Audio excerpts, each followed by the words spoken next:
ഓണത്തിന്റെ വിശേഷങ്ങളിലേക്കൊക്കെ പോകുന്നതിന് മുമ്പ് മിഥുൻ നമുക്കൊപ്പം ചേരുന്നുണ്ട് ദേശീയ വാർത്തകളുമായിട്ട്. എന്താണ് ഇന്ന് മുണ്ടിലൊക്കെ വന്നിരിക്കുന്നതെന്നായിരിക്കും പ്രേക്ഷകർ നോക്കുന്നത്. എന്താണ് അപ്പൊ നമ്മുടെ ഓണാഘോഷം നമുക്കില്ല, വയനാടിനെ നമ്മൾ ചേർത്ത് പിടിക്കുകയാണ്, ഒപ്പം നിൽക്കുകയാണ്, ആ വിഷമം നമുക്കുണ്ട്. പക്ഷെ എങ്കിലും ഓണമല്ലേ എന്നുള്ള കൺസെപ്റ്റിൽ നമ്മളും ഒരു ചെറിയ സദ്യയും അത്തപ്പൂ ഒക്കെ ആയിട്ട് ന്യൂസ് 18 ഓണത്തിനൊപ്പം ചേരുകയാണ്. അപ്പൊ അതിന്റെ ഭാഗമായിട്ടാണ് ഞങ്ങൾ എല്ലാവരും ഇന്ന് ട്രഡീഷണൽ വെയറിൽ വന്നിരിക്കുന്നത് അല്ലേ? തീർച്ചയായും അങ്ങനെ തന്നെയാണ്. കാരണം അത് മാത്രമല്ല, നിങ്ങൾ രണ്ടുപേരും ഇങ്ങനെ ട്രഡീഷണൽ ഞാൻ ഇവിടെ പാൻറ് ഒക്കെ മോശമാണ്. അതെ അതെ. അപ്പൊ ഓണമൊക്കെ ഇങ്ങ് എത്തി.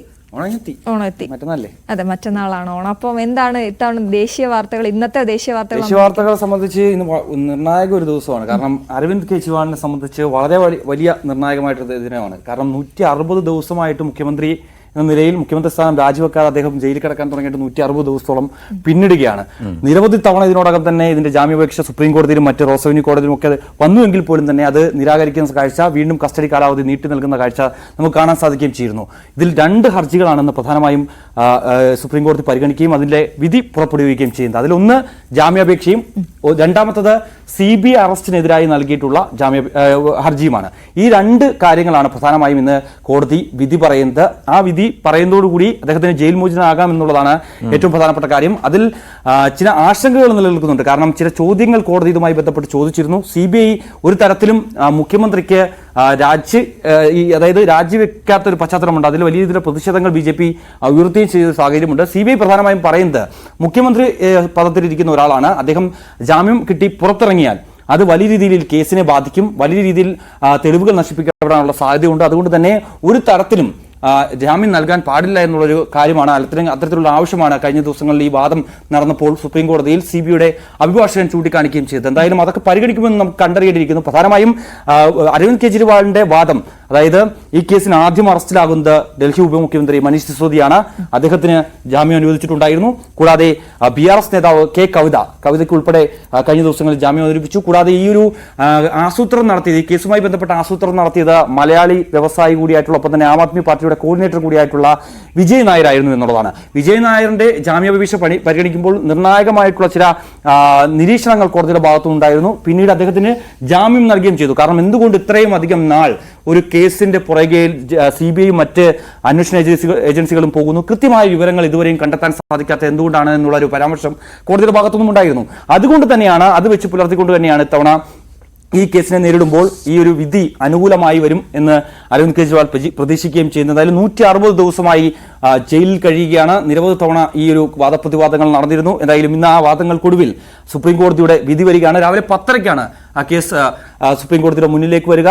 ജസ്റ്റിസ് DY ചന്ദ്രചൂഡ് അധ്യക്ഷനായിട്ടുള്ള ബെഞ്ചാണ് ഈ ഒരു സാധ്യത. അതായത് ഈ എന്തായിരുന്നു എതിർവാദം? ജാമ്യം അനുവദിക്കരുത് എന്നുള്ളതായിരിക്കും സ്വാഭാവികമായിട്ടും വാദിക്കുക. തീർച്ചയായും. എന്തൊക്കെ വാദമുഖങ്ങളായിരുന്നു CBI ഉന്നയിക്കുന്നത്? CBI പ്രധാനമായും ഉന്നയിക്കുന്ന പ്രധാനപ്പെട്ട കാര്യങ്ങളിൽ ഒന്ന് മുഖ്യമന്ത്രിയാണ്. നിലവിൽ അദ്ദേഹം മുഖ്യമന്ത്രി സ്ഥാനം ഒഴിഞ്ഞിട്ടില്ല.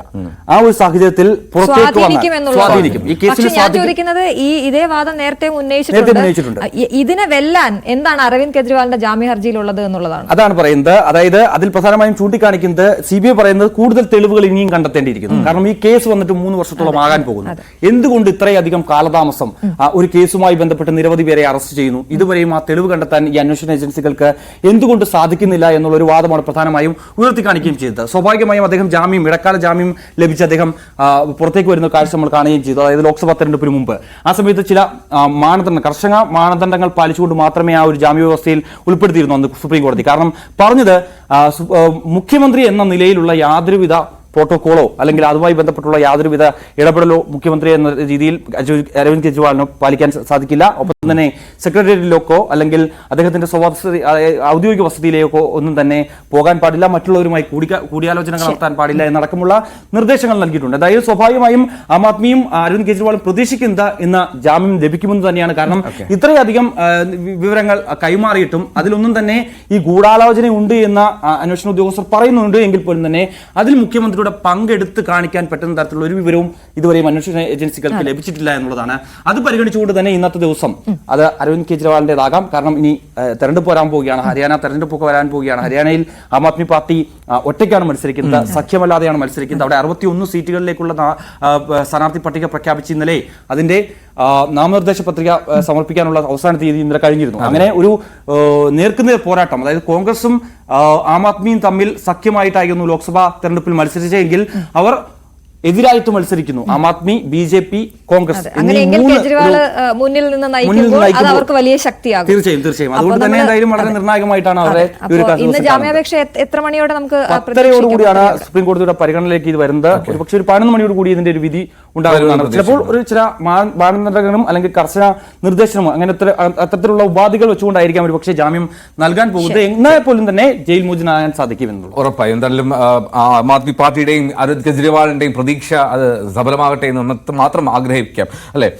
മറ്റൊന്ന് ബംഗാളിലെ കാര്യമാണ്. മമതാ ബാനർജി നാടകമായി തന്നെ കണക്കാക്കാൻ തോന്നുന്നു. തീർച്ചയായും അങ്ങനെ തന്നെ കണക്കാക്കേണ്ടിയിരിക്കുന്നു. കാരണം മമത രാജിവെക്കാൻ പല തയ്യാറാണ്, കാര്യങ്ങളിലും ഇത്തരത്തിലുള്ള ചില ഗിമിക്സ് എടുക്കാനുള്ളതാണ്. കാരണം കഴിഞ്ഞ ദിവസങ്ങളിൽ ഈ യുവ ഡോക്ടർമാരുടെ ഒരു ആവശ്യപ്രകാരമാണ് ഇത്തരത്തിൽ മുഖ്യമന്ത്രിയുടെ സാന്നിധ്യത്തിൽ ഒരു ചർച്ച വേണമെന്നുള്ള ഒരു നിർദ്ദേശം മുന്നോട്ട് വെക്കുന്നത്. പക്ഷേ ആദ്യം അത് ബംഗാൾ സർക്കാർ അംഗീകരിച്ചില്ല എങ്കിൽ പോലും തന്നെ മുഖ്യമന്ത്രിയുടെ സ്ഥാനത്തിൽ തന്നെ അത്തരത്തിലുള്ള ചർച്ച നടക്കാം. പക്ഷേ അവർ പ്രധാനമായും ഉന്നയിച്ച ഒരു കാര്യമുണ്ട്, അതായത് ഈ കൂടിക്കാഴ്ച അത് ലൈവ് സ്ട്രീം ചെയ്യണം, തത്സമയം സംപ്രേഷണം നടത്തണം എന്നുള്ളൊരു നിർദ്ദേശം യുവ ഡോക്ടർമാർ നൽകിയിരുന്നു. പക്ഷേ അത് ഗവൺമെന്റ് നിരാകരിക്കുകയായിരുന്നു. അതേ തുടർന്ന് കഴിഞ്ഞ ദിവസം മുഖ്യമന്ത്രി ഈ ചർച്ചയ്ക്കായി എത്തുന്നു. ഏകദേശം 2 മണിക്കൂറോളം ഈ യുവ ഡോക്ടർമാർക്ക് വേണ്ടി മമതാ ബാനർജി കാത്തുനിന്നു. പക്ഷേ യുവ ഡോക്ടർമാർ എത്തിയില്ല. അത് സ്വാഭാവികമായും മമതയെ ചൊടിപ്പിച്ചിട്ടുണ്ടാകാം. കാരണം ഇത്രയും അധികം ദിവസമായി ഈ ആർജി കൗറിലെ ഈ പ്രതിഷേധം ഇങ്ങനെ പോകുന്നു. നിരവധി രോഗികൾക്ക് അത് വലിയ ബുദ്ധിമുട്ടുണ്ടാക്കുന്നുണ്ട്. അത് സുപ്രീം കോടതിയും തന്നെ പലതവണ ചൂണ്ടിക്കാണിച്ചതാണ്. കാരണം പ്രതിഷേധമാകാം, പക്ഷേ എങ്കിൽ പോലും തന്നെ മറ്റുള്ളവർക്ക് അത് ബുദ്ധിമുട്ടുണ്ടാക്കരുത്. നിരവധി രോഗികൾ ഇങ്ങനെ ഹോസ്പിറ്റലിൽ വന്ന് മമതാ പോയിന്റിലാണ് പിടിച്ചത്. മമതാ പോയിന്റിൽ പിടിച്ചിട്ട് സാധാരണക്കാർക്ക് നീതി ലഭിക്കണം, അതായത് ചികിത്സ നഷ്ടമാകരുത്.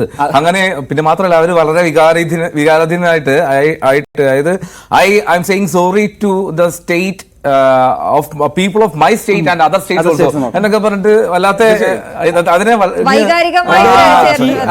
അതുകൊണ്ട് തന്നെയാണ് മറ്റേ പ്രധാന ബില്ല് നിയമസഭയിൽ പാസ്സാക്കിക്കൊണ്ട് ഗവർണറിന് മുമ്പിലേക്ക് വെക്കുകയും ചെയ്തത്. കാരണം അതിലും ചില കാര്യങ്ങൾ ചൂണ്ടിക്കാണിച്ചു. അതായത് ഒരുപക്ഷെ ഗവർണർ അത് ഒപ്പിട്ടില്ല എങ്കിൽ അത് തടയിടാൻ നോക്കിയത് BJPയുടെ ഒരു വശത്തു നിന്നുള്ള ആ ഒരു എതിർപ്പ് അല്ലെങ്കിൽ ആ ഒരു പ്രതിരോധത്തെ നീക്കം ചെയ്യുന്നതിന് വേണ്ടിയാണ് അത്തരത്തിലുള്ളൊരു സമീപനം മമതാ ബാനർജിയുടെ ഭാഗത്തു നിന്നും ഉണ്ടാവുകയും ചെയ്തത്. എന്തായാലും നിലവിൽ രാജിവെക്കാൻ തയ്യാറാണ് നിങ്ങൾ പറഞ്ഞാൽ എന്നുള്ള രീതിയിലേക്കുള്ള ഒരു മറുപടിയൊക്കെ അവിടെ എത്തി നിൽക്കുന്ന കാര്യങ്ങളൊന്നും എന്തായാലും മമതാ ബാനർജിയാണ് എപ്പോഴെന്താണ് ചെയ്യുന്നതെന്ന് ആർക്കും പ്രെഡിക്റ്റ് ചെയ്യാൻ പറ്റാത്ത രീതിയിലാണ്. എന്തായാലും ഈ സമരമൊക്കെ അവരെ സംബന്ധിച്ച് ഇതിൽ വലിയ സമരങ്ങൾ കണ്ടിട്ടുള്ളതാണ്.